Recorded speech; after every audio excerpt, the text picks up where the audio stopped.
അവിടെ അല്ല, സെൻറ്ററിൽ ഇവിടെ ഇവിടെ ഇവിടെ. ആ ഞെക്കല്ലേ. കഴിഞ്ഞാൽ നമ്മുടെ കാലിൻ്റെ ഈ വിരലുകളും ഈ ഉപ്പൂറ്റിയും തമ്മിൽ കണക്ട് ചെയ്യുന്നൊരു ജോയിൻ്റ് ഉണ്ട്. ഷോർട്ടായിട്ട് PFL എന്ന് പറയും. പുതിയ ഫോൺ കിട്ടി, സന്തോഷമായോ?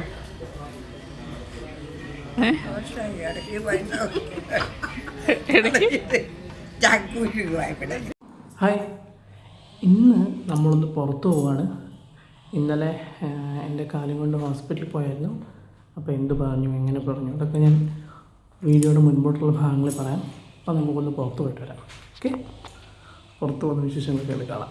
പിന്നെ ഇപ്പോൾ ജോഹാനും ഇവയൊന്നും ഇവിടെ ഇല്ല, അവർ പോയിട്ടോ. ആ വിശേഷങ്ങളൊക്കെ ഞാൻ പറയാം മുമ്പോട്ട് പോകുമ്പോൾ. അവർ രണ്ടുപേരും ഇറങ്ങി തോന്നുന്നു, ഞാൻ മാത്രമേ ഉള്ളൂ ഇനി ഇറങ്ങി.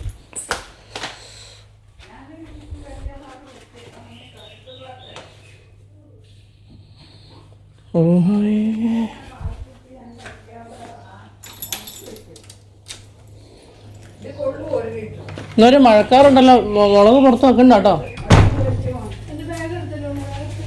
എവിടെ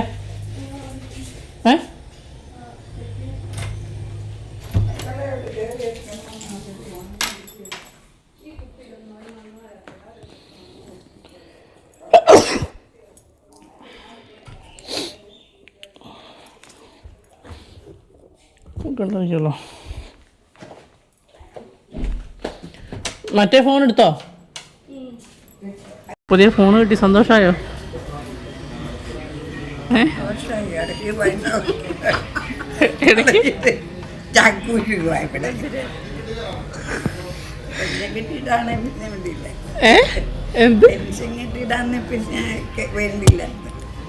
പെൻഷൻ നമുക്ക് വാങ്ങാലോ.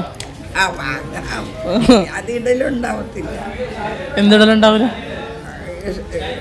നമ്മളത് കീപ്പ് ചെയ്യത്തില്ല, ചെലവായി പോകും. ഇതിപ്പോ 15C എന്തായാലും ഫോൺ നമുക്ക് വേണ്ടേ? അമ്മച്ചേടെ ഫോൺ അടിച്ചു പോയി, അതിന് ഒന്നിനും കൊള്ളില്ല. അപ്പോൾ നമുക്ക് ഫോൺ പുതിയ ഫോൺ, ഇനി പുതിയ ഫോണിൽ ആൾക്കാരെ തോണ്ടി അല്ല, ഇനി പുതിയ ഫോണിൽ ആൾക്കാരെ തോണ്ടി വിളിക്കാം.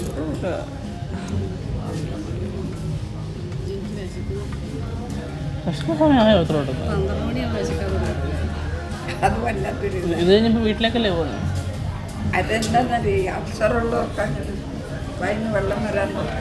അമ്മയ്ക്ക് വിശക്കുമ്പോൾ അച്ഛൻ നേരെ വണ്ടി ഹോട്ടലിൽ കയറ്റി കഴിച്ചോളാം.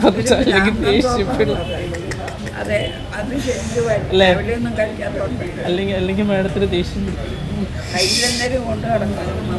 അമ്മയ്ക്ക് അൾസർ വന്നപ്പോൾ ബാഗിനകത്ത് അന്ന കാലത്ത് ബിസ്ക്കറ്റും സൾട്ട് ബിസ്ക്കറ്റും പാൽച്ചായ പാലും വെള്ളം അങ്ങനെ കൊണ്ടുവന്ന് പറയുന്നത്. നമ്മൾ ഇറങ്ങിയതിൻ്റെ ആയിരിക്കും. ഇതാണ് അമ്മ ഉദ്ദേശിക്കുന്നത്. ഇതെൻ്റെ ഫോണിൻ്റെ അല്ലേ? അതിനകത്ത് തന്നെ ഉണ്ടല്ലോ, തുറന്നേ, അതിനകത്ത് തന്നെ ഉണ്ടല്ലോ. തന്നെ വെച്ചല്ലോ. ഇപ്പം ഈ മുകളിലുള്ള കവറിനകത്തുണ്ടായിരുന്നല്ലോ.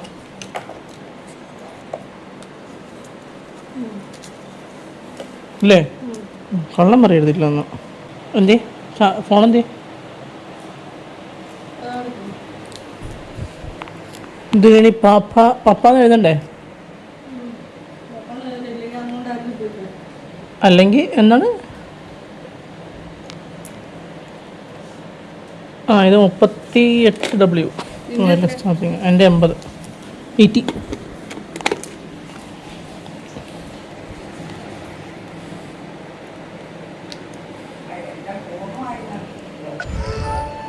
ഏത് ഫോണ്?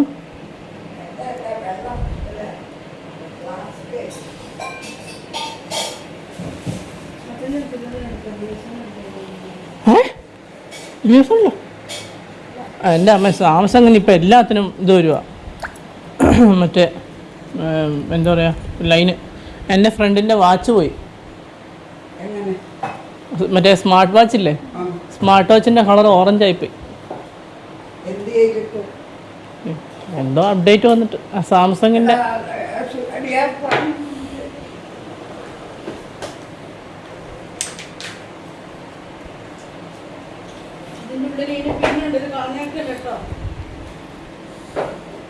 പിന്നെ ഏതാ കാണിച്ചു തന്നെ പിന്നെ അത് അങ്ങനെ തന്നെ വെക്കാം. ഞാൻ സൂക്ഷിച്ച് വെക്കാം ബാഗ്.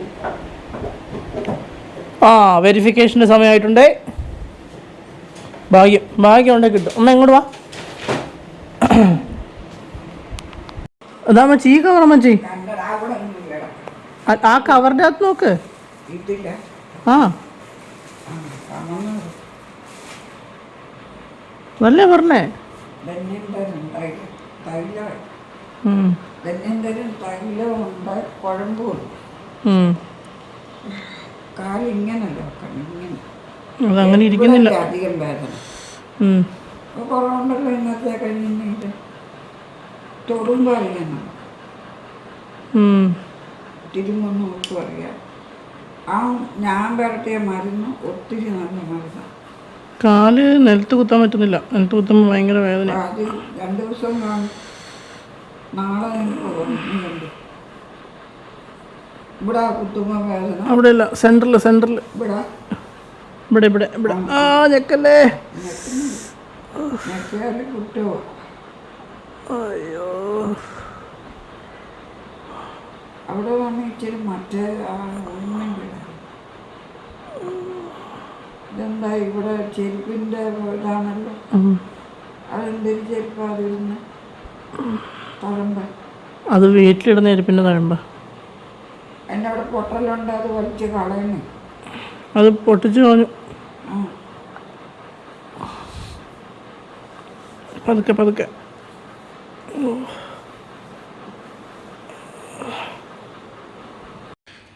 അപ്പോൾ ഇന്നത്തെ വീഡിയോ ഇത്രേ ഉള്ളൂ. അപ്പോൾ എന്താണ് എൻ്റെ കാലിന് പറ്റിയത്, അങ്ങനെ ഒരു ക്വസ്റ്റ്യൻ മാർക്ക് നമ്മൾ ഇട്ടിട്ടാണ് നമ്മൾ ഇന്നത്തെ ദിവസം സ്റ്റാർട്ട് ചെയ്തത് അല്ലേ. അപ്പോൾ നമ്മൾ അമ്മച്ചിക്ക് ഫോൺ മേടിക്കാൻ പോയി, തിരിച്ചു വന്നു. അതിനിടയ്ക്ക് ചക്ക മേടിച്ചതിന് പക്ഷേ അതൊന്നും ഷൂട്ട് ചെയ്യാൻ പറ്റിയില്ല.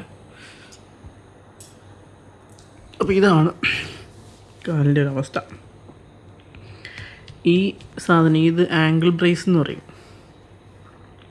ആംഗിൾ സപ്പോർട്ട്, ആംഗിൾ ബ്രേസ് എന്നൊക്കെ പറയും. ഇത് എന്താ പറയുക, ഇപ്പോൾ ഇട്ടിട്ടുണ്ട് ചുമ്മാ കാലിനൊരു സപ്പോർട്ട് കിട്ടാൻ വേണ്ടിയിട്ട്. പിന്നെ അത് ഇങ്ങനെ വെക്കാൻ പറ്റില്ല, ഇങ്ങനെ വേണം വെക്കാൻ. അപ്പോൾ ഇതെന്ത് സംഭവിച്ചു എന്ന് ചോദിച്ചു കഴിഞ്ഞാൽ, നമ്മുടെ കാലിൻ്റെ ഈ വിരലുകളും ഈ ഉപ്പൂറ്റിയും തമ്മിൽ കണക്ട് ചെയ്യുന്നൊരു ജോയിൻ്റ് ഉണ്ട്. ഷോർട്ടായിട്ട് PFL എന്ന് പറയും. PFL എന്ന് പറഞ്ഞാൽ പ്ലാന്റ് ഫേഷ്യൽ ലിഗമെൻറ്റ് എന്നാണ് അതിൻ്റെ ഒരു ഫുൾ ഫോം. ഇതാണ് അതിൻ്റെ ഒരു. അപ്പം ഞാൻ പറഞ്ഞില്ലേ, ഈ കാൽവിരലുകളെയും ഈ ഉപ്പൂറ്റിയും തമ്മിൽ ജോയിൻ ചെയ്യുന്നതാണ് അത്. അപ്പോൾ അത് ഇവിടെ എനിക്ക് എൻ്റെ ഫ്ലാറ്റ് ഫുട്ടാണ്. ഫ്ലാറ്റ് ഫുട്ട് എന്ന് പറഞ്ഞാൽ നിങ്ങളുടെയൊക്കെ മിക്കവാറും ആൾക്കാരുടെ കാലിൽ ആർച്ചുണ്ടാവും. ഇത് കണ്ടോ, ഇങ്ങനെയല്ലേ. ഈ ഒരു ഭാഗം കുറച്ചും കൂടെ ഒരു കുഴിവുണ്ടാവും ഇതിന്. അപ്പം ശരിക്കും മനസ്സിലാക്കാൻ പറയുകയാണെങ്കിൽ ഇതുണ്ടോ, ശരിക്കും കാല് പതിഞ്ഞായിരിക്കുന്നത് അല്ലേ. ഈ ആർച്ച് സപ്പോർട്ട് ഉള്ളവരുടെ കാലിൽ ഈ ഒരു ഭാഗത്ത് ഇങ്ങനെ ജസ്റ്റ് പൊങ്ങിയിരിക്കും. അതാണ് ഫ്ലാറ്റ് ഫുട്ട് എന്ന് പറയുന്നത്. മനസ്സിലായി കാണും എന്ന് വിചാരിക്കുന്നു. ഈ മനസ്സിലായാലും ഗൂഗിളിൽ ഫ്ലാറ്റ് ഫുട്ട് എന്താ നോക്കിയാൽ കിട്ടും. അപ്പോൾ ഈ ഫ്ലാറ്റ് ഫുട്ടും കൂടെ ഉള്ളത് കൊണ്ട് ആണ് അവിടെ കൂടുതലായിട്ടൊരു ഇമ്പാക്റ്റ് വന്നപ്പം കുറച്ച് വേദന കൂടുതലായിരിക്കും നമുക്ക് മറ്റുള്ളവരെ അപേക്ഷിച്ച്. കാരണം ആ ഒരു ഭാഗത്ത് റെസ്റ്റ് കിട്ടുന്നില്ലല്ലോ. നടക്കുകയോ കാലുത്തുകയോ ചെയ്യുമ്പം ആ ഒരു ഭാഗത്ത് റെസ്റ്റ് കിട്ടാത്തതുകൊണ്ട് ഭയങ്കര വേദനയായിരിക്കും. അപ്പോൾ ഒരു ദിവസം 2-ാം തീയതി ശനിയാഴ്ച ഞാൻ ജിമ്മിൽ പോയതായിരുന്നു. ജിമ്മിൽ പോയ സമയത്ത് ഞാനിതിന് മുമ്പ് പറഞ്ഞിട്ടുണ്ട്, എന്നാലും കേൾക്കാത്തതോ കാണാത്തതോ ആയിട്ട് ആരെങ്കിലും ഉണ്ടെങ്കിൽ അവർക്ക് വേണ്ടിയിട്ടാണ് വീണ്ടും എക്സ്പ്ലെയിൻ ചെയ്യുന്നത് എന്ത് പറ്റി എന്നുള്ളത്. അപ്പോൾ ജിമ്മിൽ പോയ സമയത്ത് എക്സസൈസ് കഴിഞ്ഞ് പുറത്തേക്ക് ഇറങ്ങി കഴിഞ്ഞപ്പം ഒരു ചേച്ചി സ്റ്റെപ്പ് ഇറങ്ങി ഇങ്ങനെ വരുന്നു. പുള്ളിക്കാരി ഡമ്പൽ താഴേക്ക് ഇടുന്നു. അതിങ്ങനെ വന്ന് കാലിൻ്റെ കറക്റ്റ് ഈ ഒരു ഭാഗത്ത് അതിൻ്റെ ഇത് വന്ന് അടിച്ച് വീണു. ആ വീണ സ്പോട്ടിൽ കാല് ഇങ്ങനെ കിടന്ന് വിറയ്ക്കാൻ തുടങ്ങി. ഇങ്ങനെ ഒരു ഷിവറിങ്, കാലിനൊരു സ്റ്റെബിലിറ്റി ഇല്ല, ഒരു ഷിവറിങ്, ഭയങ്കര വേദന. എന്താ സംഭവിക്കുന്നത് എന്ന് പറയാൻ പറ്റാത്തൊരു പെയിൻ. ഞാനവിടെ ലിറ്ററലി ഇരുന്ന് പോയി ഒരു കുറച്ച് നേരത്തേക്ക്. പിന്നെ ഒരു വിധം എങ്ങനെയൊക്കെയോ എഴുന്നേറ്റ് നടന്ന് അവിടെ പോയിരുന്നു. ജിമ്മിൻ്റെ അവിടെ ഒരു കസേരയാണ്, അതിൽ പോയിരുന്നു. എനിക്ക് ആരോടെങ്കിലും മിണ്ടാനോ എന്തെങ്കിലും പറയാനോ പറ്റുന്നില്ല.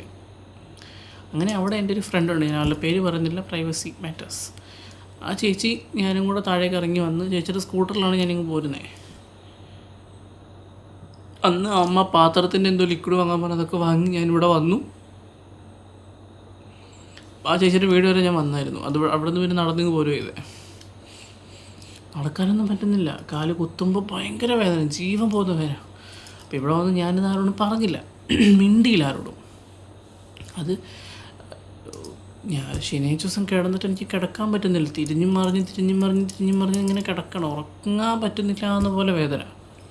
അന്ന് മാർക്കറ്റിൽ ഞങ്ങൾ ഊബറിൽ പോയി തിരിച്ചു വന്നിട്ട് ഞാൻ പിന്നെയും കിടന്നുറങ്ങി. അപ്പോൾ അമ്മ എന്നെ ചീത്ത പറഞ്ഞു, ഒരു രാവിലെ 8 മണിയോ 9 മണി വരെ കിടന്നുറങ്ങിയിട്ട് പിന്നെയും കിടന്നുറങ്ങുവാന്ന് പറഞ്ഞിട്ട് ചീത്ത പറഞ്ഞു. അന്ന് വൈകുന്നേരം അമ്മയോട് ഞാൻ പറഞ്ഞ, അമ്മ ഇങ്ങനൊരു സംഭവം ഉണ്ടായി, ഇതാണ് സംഭവം എന്നൊക്കെ. കാരണം എൻ്റെ വിചാരം ഇത് കുറയും, ഇത് മാറിക്കോളൂ എന്നാണ്. കുറഞ്ഞില്ല, മാറിയില്ല. നമ്മൾ പിന്നെ നോക്കി, എവിടെ കൂടുന്നല്ലാതെ കുറയുന്നില്ല. ലാസ്റ്റ് എക്സ്റേ എടുത്തു. എക്സ്റേയിൽ സ്വെല്ലിങ് മാത്രമേ ഉണ്ടായിരുന്നുള്ളൂ. പിന്നീടുള്ള ഫിസിക്കൽ എക്സാമിനേഷനിലാണ് ലിഗമെൻ്റ് ഇഞ്ചുറിയാണ് എന്ന് മനസ്സിലായത്. എന്താല്ലേ, സാരില്ല, ആൾ മനഃപൂർവ്വം ഇട്ടതാണെന്നൊന്നും ഞാൻ പറയുന്നില്ല. അപ്പോൾ ഇവരെല്ലാവരും എന്നോട് ചോദിക്കുന്നൊരു ചോദ്യം, ചിലപ്പോൾ നിങ്ങളും കമൻറ്റിൽ ചോദിക്കാനുള്ളൊരു ചാൻസ് ഉണ്ട്, എന്തുകൊണ്ട് കംപ്ലയിൻറ്റ് ചെയ്തില്ല, അല്ലെങ്കിൽ എന്തുകൊണ്ട് ആരോടും പറഞ്ഞില്ല. ഭയങ്കര വേദനയായിരുന്നു കാലിന്. മോൻ്റെ അതെങ്ങനെയാണ് നിങ്ങൾക്കത് എക്സ്പ്ലെയിൻ ചെയ്ത് തരേണ്ടതെന്ന് എനിക്കറിയില്ല, അതേപോലെ വേദന. അപ്പോൾ ഈ വേദന എടുത്തിരിക്കുമ്പോൾ ഞാൻ എങ്ങനെയാണ് ഇത് പറയുക? രണ്ടാമത്തെ കാര്യം, ഞാൻ ആളെ കണ്ടില്ല, ആരാണ് എന്താണെന്നുള്ളത് ഞാൻ കണ്ടില്ല. ഈ 2 റീസൺസ് കൊണ്ടാണ് എനിക്ക് പറയാൻ പറ്റാതിരുന്നത്. അപ്പോൾ ഇതെങ്ങനെ വീണു, അതായത് ഏത് ഭാഗമാണ് വീണെന്ന് വെച്ചാൽ, ഇപ്പോൾ ഇത് ഈ ഒരു ഇയർഫോൺ തന്നെ നമുക്ക് എക്സാമ്പിളായിട്ട് എടുക്കാം. ഓക്കെ, ഇപ്പോൾ നമ്മൾ ഡംബൽ എന്ന് പറയുമ്പോൾ ഇത് രണ്ടും ആ വട്ടം, ഡംബലിൻ്റെ വട്ടം നമ്മൾ യൂസ് ചെയ്തവർക്കറിയാം, ഈ 2 ഭാഗവും വട്ടവും ഈ ഒരു സെൻറ്റർ പോർഷൻ നമ്മൾ പിടിക്കുന്ന ഭാഗവുമായിട്ട് വിചാരിച്ചോളൂ.